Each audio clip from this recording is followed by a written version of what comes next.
ये दुनिया भी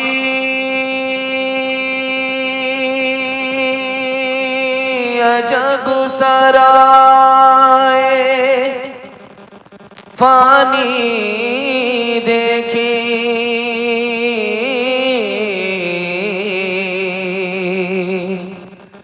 हर चीज यहाँ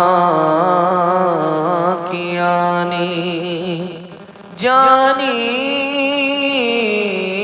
देखी, जो आके न जाए वो बुढ़ापा देखा, जो जाके न आए वो जवानी देखी। न किसी की आँख का नूर हो, न किसी के दिल का करार हो, जो किसी के काम न आ सके मैं वो एक मुश्ते गुबार हो। मेरा रंग रूप बिगड़ गया, मेरा यार मुझसे बिछड़ गया, मेरा रंग रूप बिगड़ गया, मेरा यार मुझसे बिछड़ गया, जो चमन खज़ां से उजड़ गया मैं उसी की फसले बहार हूँ, जो चमन खज़ां से उजड़ गया मैं उसी की फसले बहार हूँ। जलसा पूरा ठंडा पड़ चुका है, ठंडे ने ठंडा कर दिया है। जो जलसा पहले जलसा था वो मिलाद बन गया है। सुनने वाले सुनते सुनते थक गए हैं, सुनाने वाले सुनाते सुनाते पक गए हैं। आप ऐसे बैठ गए हैं जैसे मुकदमा हार करके बैठ गए। यहाँ से लेकर के वहां तक सुनने के लिए तैयार है? जोश के साथ हाथ उठाइए इंशाअल्लाह। जवानी में बिगड़ेंगे, बुढ़ापे में सुधरेंगे, हाथ उठाइए इंशाअल्लाह। ध्यान से सुनिएगा, तेजी के साथ निकल जाएगा। चमकती हुई पेशानी, चमकती हुई टोपी, चमकते हुए दांत। दिल से दुआ करता हूं अल्लाह आपके मुकद्दर को चमकाए। मेरा पहला सवाल है कि जन्नत को अल्लाह ने क्यों बनाया? ये मेरा पहला सवाल है। जन्नत अल्लाह ने बनाई हम लोगों के लिए, हम लोगों के लिए अल्लाह ने जन्नत क्यों बनाई? ये मेरा पहला सवाल है। दूसरा सवाल है, अमीरों के पास दौलत है, रुपया पैसा है, सोना चांदी है, मकान दुकान है। गरीब के पास कौन सी दौलत है जो अमीर से बढ़कर के है? वो कौन सी दौलत है? ये मेरा दूसरा सवाल है। तीसरा और आखिरी सवाल है, बच्चा आते ही दुनिया छोड़ करके चला गया, उस बच्चे का गुनाह क्या था, कसूर क्या था? यह आखिरी सवाल है। इस बस्ती में जलसा सुनने के लिए एक आदमी आ रहा था। उसने आता पता पूछा कि बस्ती किधर है, आबादी किधर है? तो बताने वाले ने कहा दायां बायां नहीं लेना, सीधा पहुंच जाना। वो सीधा कब्रिस्तान पहुंच गया। तो उसने क्या जवाब दिया? पैर के नीचे से जमीन निकल जाएगी। ये आखिरी सवाल है, सो करके सुनेंगे, हाथ उठा दीजिए इंशाअल्लाह। सो करके अगर आपने सुनने की गलती की तो हम जनाजा पढ़ाने की भी गलती करेंगे। ध्यान से सुनिएगा, तेजी के साथ निकल जाएगा। जलसा निकल चुका, देखने वाले आए, देख करके चले गए। जलसा सुनने वाले अभी तक बैठे हुए हैं। ये जलसे के आशिक हैं, मोहब्बत में सुन रहे हैं, अपने मेहमान की आबरू का सामान बने हुए हैं। दिल से दुआ करता हूं अल्लाह आपकी आबरू का सामान आखिरत में फरमाए। अल्लाह ने जन्नत क्यों बनाई? जन्नत इसलिए बनाई कि खुदा का इस दुनिया में दीदार ही नहीं है। दुनिया को लोग देख रहे हैं, बनाने वाले खुदा को नहीं देख रहे हैं। अल्लाह ने जन्नत इसलिए बनाई ताकि बंदों को खुदा का दीदार हो जाए। दूसरे नमूने को बहुत ध्यान से सुनिएगा। फकीर के पास कौन सी दौलत है? अमीर के पास रुपया पैसा है, सोना चांदी है, मकान दुकान सब कुछ है। लेकिन गरीब के पास कौन सी दौलत है? आपको सुन करके हैरत होगी, जो गरीब के पास दौलत है वो अमीर के पास भी नहीं है। जब ये गरीब खुदा के पास पहुंचेगा तो खुदा पूछेगा कि तुमको तो मकान नहीं था, किसकी छत के नीचे आराम करते थे? तुमको तो पैसा नहीं था कि कपड़ा खरीद सके, कपड़ा कौन पहनाता था? तुम्हारे पास तो दौलत नहीं थी कि खुद खा पी सकते थे, खरीद करके खा पी सकते थे, भूख की हालत में खिलाता कौन? वो गरीब बोलेगा मालिक मेरे पास तो कुछ नहीं था, मेरे पड़ोस में मेरा पड़ोसी था, मालदार था, उसी ने दे दिया छत रहने के लिए, उसी ने कपड़ा खरीद करके दे दिया, मैं नंगा था उसने कपड़ा पहनाया, उसी ने खाना खिला दिया, मैं भूखा था उसने खाना खिलाया। अल्लाह की तरफ से जवाब आएगा कि तुम गरीब आदमी हो, तुम्हारा कोई हिसाब किताब नहीं होगा, बगैर हिसाब किताब के जन्नत में चले जाओ। जब वो जाने लगेगा तो खुदा रोकेगा कि अकेले जाओगे या साथ में किसी को लेकर के जाओगे? बोलेगा कि मालिक मैं किसको लेकर के जाऊं? कहा जो तुमको खिला दिया करता था, कपड़ा पहना दिया करता था, रहने के लिए मकान दिया था, अकेले मत जाओ, उसको साथ में लेकर के जाओ। अल्लाह ने गरीब को जो दौलत दी है वो अमीर को भी नसीब नहीं है। आखिरी नमूना आपकी खिदमत पे था कि बच्चा आया, दुनिया छोड़ करके चला गया, क्या गुनाह? तो अल्लाह ने एक कोटा बनाया, बेहिसाब लोग उसमें जन्नत में दाखिल हो। उसमें ये बच्चा भी था, दुनिया में आया इसलिए ताकि उस कोटे में नाम पहुंच जाए। उसके बाद मरकर अल्लाह के पास पहुंच गया, अल्लाह ने उसको बेहिसाब जन्नत में दाखिल कर दिया। माँ बाप उस बच्चे की मौत पर रो रहे थे, सब्र कर रहे थे, सब्र के नतीजे में अल्लाह ने माँ बाप को भी जन्नत दे दिया। उस पर भी करम किया, इस पर भी करम किया। बस्ती में जलसा सुनने के लिए लोग आए, रास्ते में पता पूछा कि मजहूर किधर है, बस्ती किधर? दायां बायां नहीं देना, सीधा निकल। सीधा जो आया तो कब्रिस्तान में पहुंच गया। बोला यहाँ के लोग अजीब मजाक करते हैं, जिंदा आदमी को कब्रिस्तान भेजते हैं। तो बोला कि अरे भाई मेरा क्या कसूर था, आपने हमको कब्रिस्तान भेज दिया। बोला तुम जिसको बस्ती समझ रहे हो वो बस्ती नहीं है, असल बस्ती तो ये कब्रिस्तान है।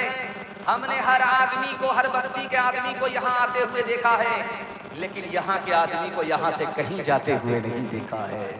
हाथ उठाइए, वादा कीजिए, मरने के बाद मौत की तैयारी करेंगे इंशाअल्लाह। सितारों से आगे जहां भी है, अभी इश्क के इम्तिहान भी है। इसी रोज़ व शब में उलझ कर न रह जा कि तेरे ज़मानो मकान भी है। अगर खो गया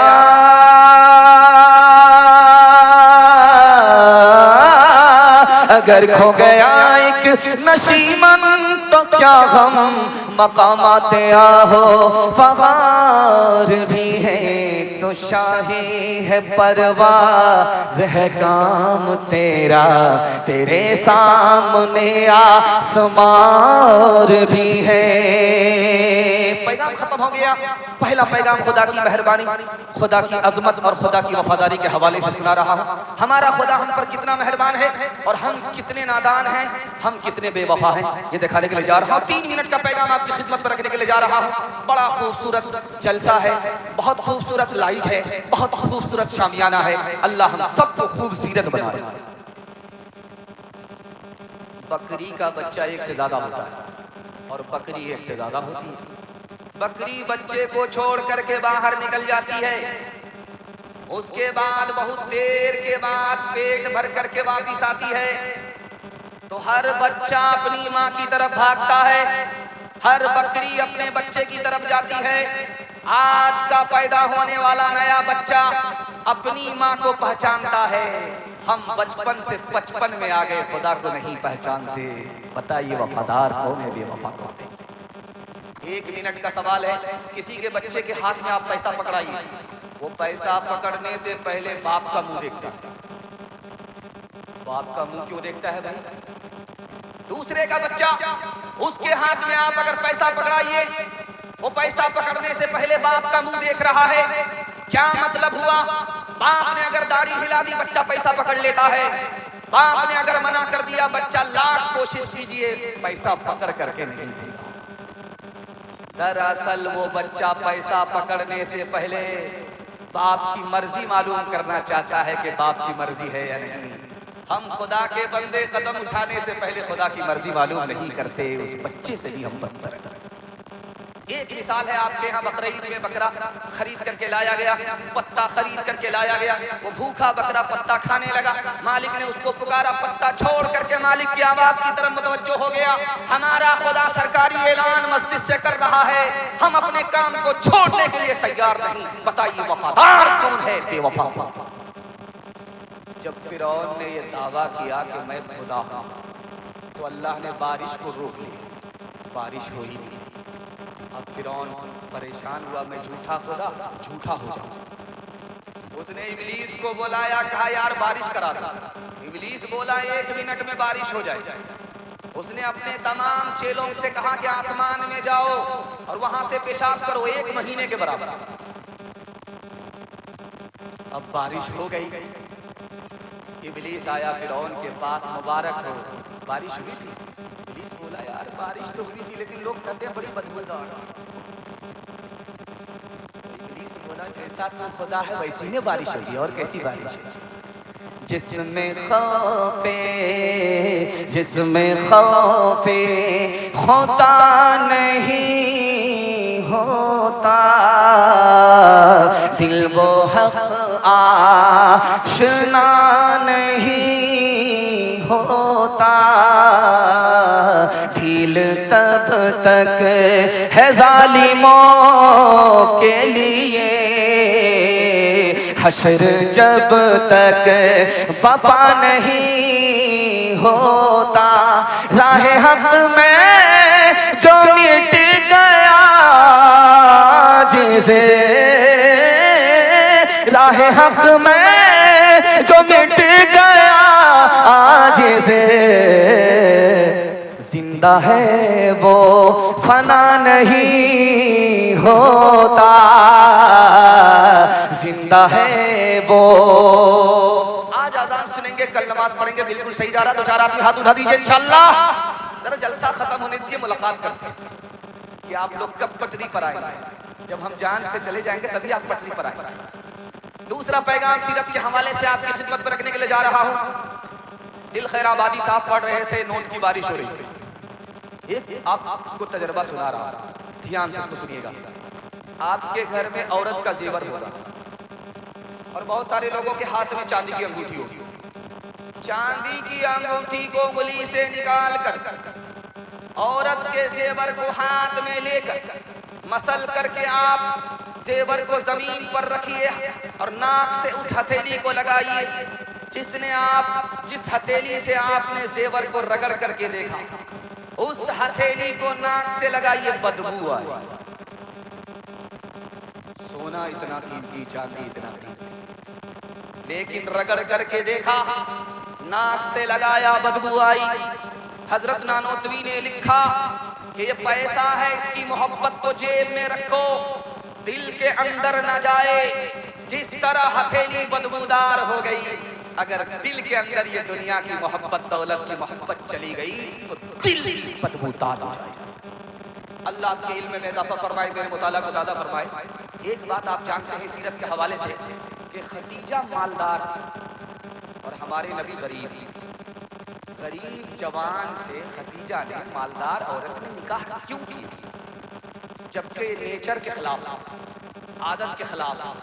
गरीब औरत मालदार मर्द से तो निकाह कर लेगी, लेकिन मालदार औरत गरीब मर्द से निकाह कर ले या नहीं होगा, आदत के खिलाफ। लेकिन हुआ क्यों? मक्का की सबसे बड़ी मालदार औरत मक्का के सबसे गरीब नौजवान से निकाह कर रही है। इस राज को सुनने के बाद आपको सीरत की अजमत का पता चलेगा। खदीजा को पता था ये जो दौर है आखिरी नबी का दौर है। उसने हर नौजवान की पेशानी को पढ़ करके देखा कि इस दौर में आखिरी नबी कौन हो सकता है। तो हजारों लाखों नौजवानों में उसे सिर्फ मोहम्मद नजर आए। इस उम्मीद पर निकाह किया कि आने वाला आखिरी नबी यही जवान हो सकता है, इसके अलावा कोई नहीं हो सकता। तीसरे नमूने को बहुत ध्यान से सुनिएगा। पाक माला लेकर के, अल्लाह का शुक्र है जिस जलसे में माल ज्यादा होता है उसमें माला कम होता है, और जिसमें माला ज्यादा होगा उसमें माल लोग बचाते हैं, माला पहनाते हैं। अल्लाह का शुक्र है यहाँ माल ही माल है, माला नहीं। खैर, वैसे भी 12 बचाने के बाद मुर्दे ही पर माला चलता है। ध्यान से सुनिएगा, हम लोग ज़मीर के जिंदा हैं, जलसा सुनने के लिए बैठे हैं। बाप माला लेकर के अपनी बेटी के गले में डाल देता है। सुभान। तो बेटी ने कहा, अब्बा हुजूर माला क्यों पहना रहे हो? कहा, बेटी जो रिश्ता मैं तुम्हारे लिए ढूंढ रहा था वो मिल गया। सुभान। लड़का कैसा है? तो कहा सोनार है, सोने की दुकान है, तुमसे उसका निकाह होगा, वो तुमको जेवर पहनाएगा, कान में अलग जेवर होगा, नाक में अलग जेवर होगा, गले में अलग जेवर होगा, बाजू में अलग जेवर होगा, जेवर से तुमको बोझल कर देगा। जो रिश्ता लाखों में करोड़ों में नहीं मिलता वो तुम्हारे लिए मिल गया है, मुबारक। अब बेटी ने कहा, अब्बा हुजूर ये तो बताओ, जिस लड़के को देख करके आ रहे हो सोनार है, उसके सर पर टोपी देखी? जुमा जुमा। उसके बाद कहा कि अब्बा हुजूर जिस लड़के को देख करके आ रहे हो उसको दाढ़ी थी? अभी तो कुंवारा है, शादी के बाद रख लेगा। तीसरा सवाल पूछा कि जिस लड़के को तुम देख करके आए तो सुनार है, उसने हज किया है, नबी का रोजा देखा है, खुदा का काबा देखा है, अभी क्या जल्दी है? जब रिटायर होगा कमर झुक जाएगी, टाटी पर आ जाएगा, तब हज करने के लिए चाहिए। तो बेटी ने कहा, अब्बा हुजूर मुझको रिश्ता मंजूर नहीं है। जिस लड़के के सर पर टोपी नहीं वो खुदा का नहीं, जिस लड़के के चेहरे पर दाढ़ी नहीं वो नबी का नहीं, जिस लड़के ने रुपया पैसा होने के बावजूद हज नहीं किया वो खुदा रसूल का नहीं। जब वो खुदा रसूल का नहीं तो शादी के बाद हमारा कब हो सकता है? मुझको सोना नहीं, नबी की सुन्नत चाहिए। हाथ उठाइए, वादा कीजिए बेटा की शादी फ्री में नहीं होगी इंशाअल्लाह।